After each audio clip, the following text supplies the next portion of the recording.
Hello, welcome to Krafting Kitty. My name is Erin and it is Friday. And you know what? We have some light in here. It is not raining for like the first time in a week. I don't know, but oh my goodness, we have sunshine. Oh, I'm so excited. Okay, so it's Friday, which means it is time for Fridays with Fred. Yay! Fridays with Fred is my series where we're going through my progress on the project I'm making from that book. But before we get into that, we are going to look at the penultimate, the second to last stitch marker of the day from Ellie Leva. This is in her spring set. So let's see what this is. Oh, that's so cute! It is a little painted enameled bumblebee and it has some rhinestones on its wings. Look at how cute that is. That is absolutely adorable and I love anything that sparkles. So let's find a spot. You know what? You should go with the dragonfly. Yes. Yes, you're going to live with the dragonfly. There we go. So just one more left. I will never not see a Demogorgon now. So tomorrow, weekly roundup. Barring any forgetfulness on my part, we will open the last of that set. Exciting. Okay, so the book I was referring to is Knitting the Neighborhood, the official knitting patterns of Mr. Rogers' Neighborhood. I bought this book on sale and I'm going to make everything in it. I do not care what order it gets made in though. It's all getting made. You guys are helping with that. So we're on our third project. Basically, I nominate I think I've been nominating 4 projects because the first time it was 5 and then I take out whatever category of project we've just done. So I don't do 2 accessories in a row. And then you guys vote and whatever wins the vote is what I start doing. So we've made my husband Brian a knit sweater, the New Beginnings cardigan. That was the very first one we made. And second, we made the Daniel striped tiger puppet. That was fun. And the third project is the colorful curtain scarf. This book does not have an author, but each pattern has a named designer. This is the scarf in question. They used fancy Rowan felted tweed. I had neither the budget nor access to enough colors because it is a very colorful scarf to do Rowan. So I have Premier Basics DK. It's a 3-weight yarn. I'm sorry, the designer of that pattern is Kafe Facet, known for very, very colorful designs. It's he does knit pattern designs. I've seen fabric. He seems very prolific and a lover of color, which is so fun. It's not meant to directly mimic any curtain in Mr. Rogers' set, but it is meant to evoke the curtains. He always had such fun, colorful, vibrant curtains on his set. So this is where we're at. My goal is to work 5 rows a day. Now, as you know, we had some severe weather last week and that meant we were in the basement a lot. We're going to talk about that in just a second. Lori, Armchair Chef Lori had a question. But that meant this one for a couple of days I didn't meet the 5-row goal. So last week we ended here and I finished these 3 color changes. And this morning before filming I did weave in all of the ends for this last one. So today I should get my 5 rows on here and we'll start a new color change. We're rapidly approaching the 3/4 mark on this. I'm going to go ahead and move our stitch marker up. Oh, this is from this beautiful paw print stitch marker is from Amy at Hooked on Wishing Crochet. She sent it in a very kind Happy Mail package. And I just love having a little bling to show where we've been. So Lori was curious as to what we do in severe weather. And I totally understand. If you're not in an area where you're kind of used to it, it's a mystery. We are lucky enough to have a fully finished basement. So one thing we did, it's a very nice basement. It has like a full guest suite with a shower and a toilet, a bathroom, full bathroom, all that good stuff. Our house is built onto a hill though, so not all of the basement is completely underground. So that's going to become important in a moment. So being Midwesterners, we started getting the kids excited that sleeping in the basement is a fun time because we don't want panic. If we know there's severe weather overnight, we'd rather go to the basement early and just stay down there the whole night rather than trying to wake the kids and muster them in the panic of sirens going off, all that stuff.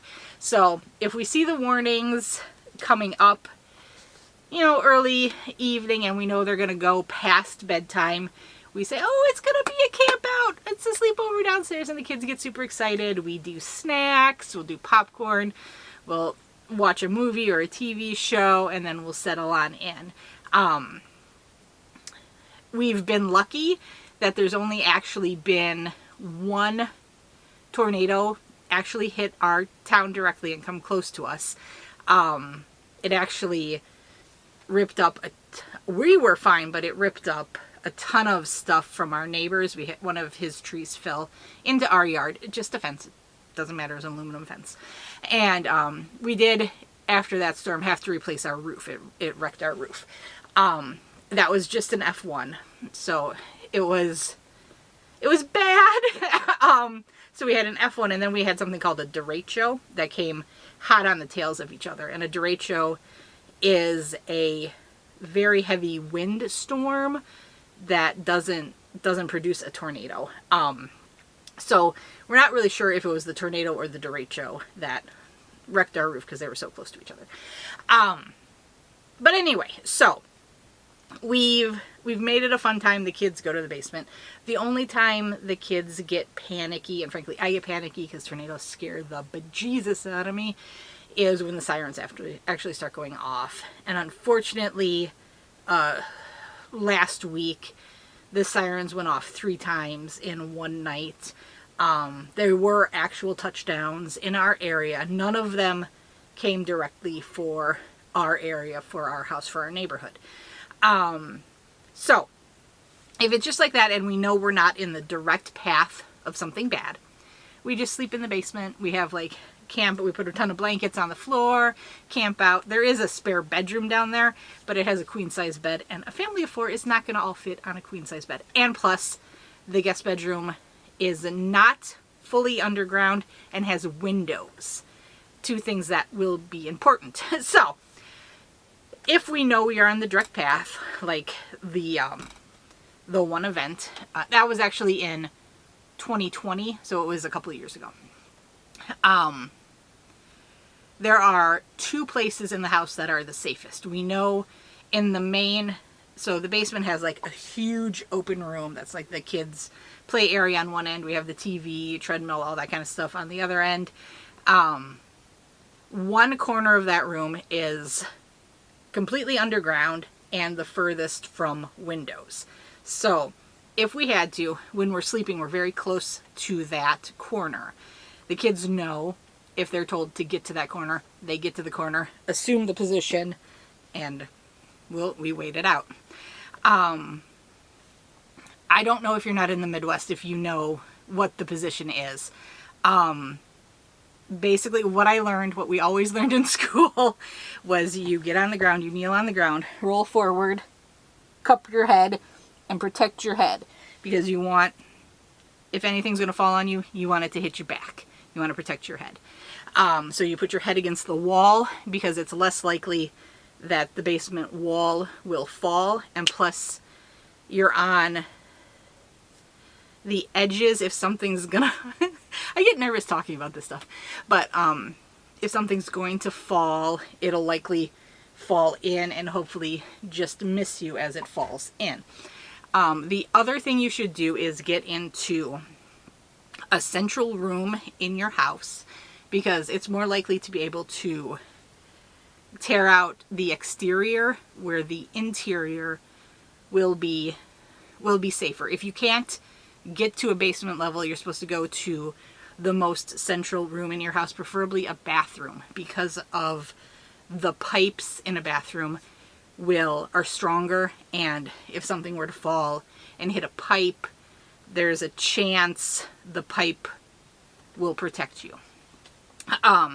So the very safest room in the basement is the basement bathroom for that reason. So it's all the piping. It is completely underground. It is nowhere near a window. So I would assume we would have time, but we would get to that. We would get to the bathroom, put the kids in the shower, because it's a shower stall, toilet, sink situation. And you're supposed to have pillows with you, get the position, put pillows on top of you, all that kind of stuff. So that's our strategy. That is our plan.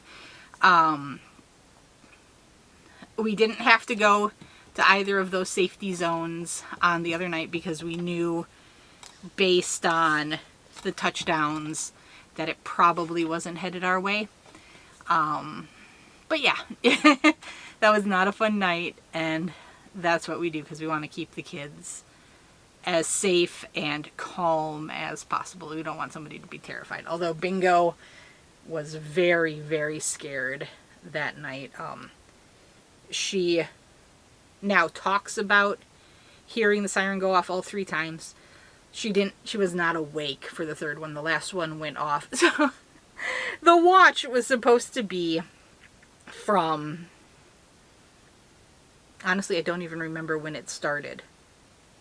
But it started early. It was like 3 p.m. because I had to go pick up Chomps from school, and I was not happy with the timing and the weather situation, having to get him, because I don't want to be stuck in the pickup line if something bad goes down. But it was supposed to end at midnight, and the sirens went off for the last time at 11:25 p.m. and it was lasting. The warning was supposed to go until 11:45, which is a long time for a tornado warning.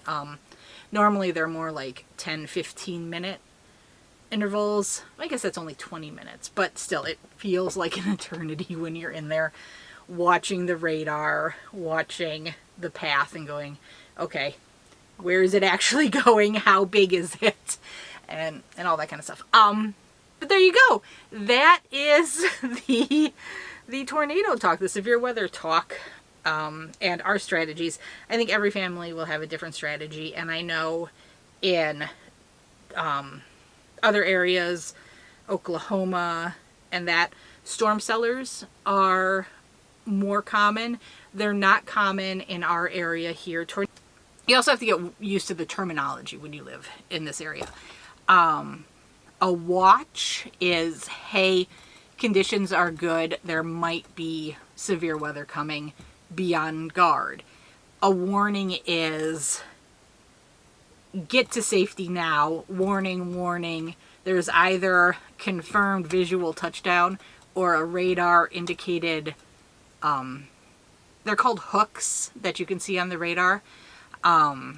So radar indicated rotation, hooks, things like that, that would indicate to the National Weather Service that an event is impending.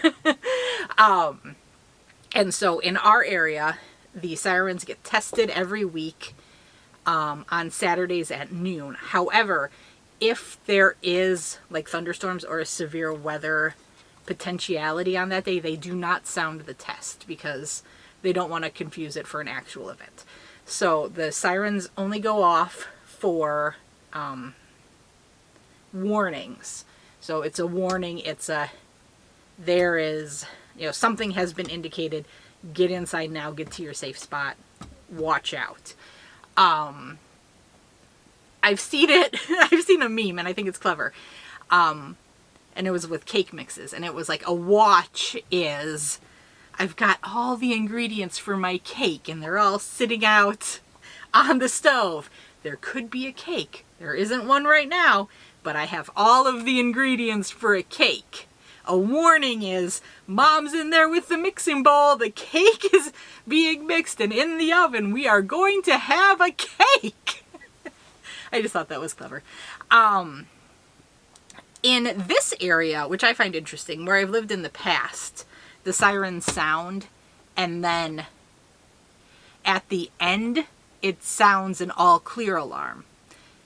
Around here, there's no all clear, so that was very confusing at first. And Brian said when he was growing up, he grew up in Kansas City area, the sirens ran for the entire event. So the sirens would run for the whole 20 minutes. And then when the sirens shut off, you knew the event was over. Hi, kitty cat. No, thank you. Didn't know the door wasn't all the way closed.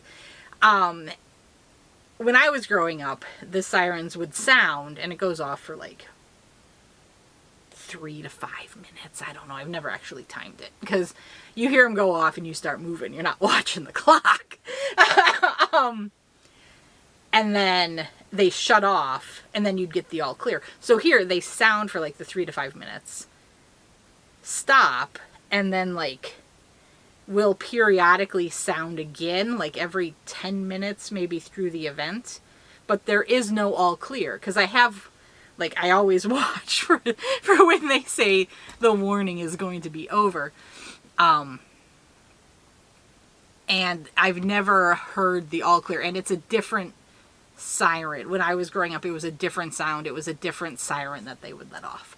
But yeah, I think every area does things a little differently. Okay, I have been talking about storms for far too long, but I hope that helps people understand maybe how things work around here. And I know some people might have to deal with hurricanes, and that's a whole other different strategy. I'm glad I don't have to deal with that. I think I'm done now. I've been blabbering way too long. This video is much longer than a normal Fridays with Fred, and you only briefly saw the project. Here it is again, so you can remember what we're talking about. But I'd love to know what you guys do and what in your area you do. And is there an area of the country that doesn't have to deal with any severe weather, that we could, like a golden zone that we could all just move to and live in peace? That would be awesome. Okay, you can see I'm trying to move this already to the side so I can get to the computer so I can edit and move on. I will see you tomorrow with my weekly roundup. Okay, bye-bye!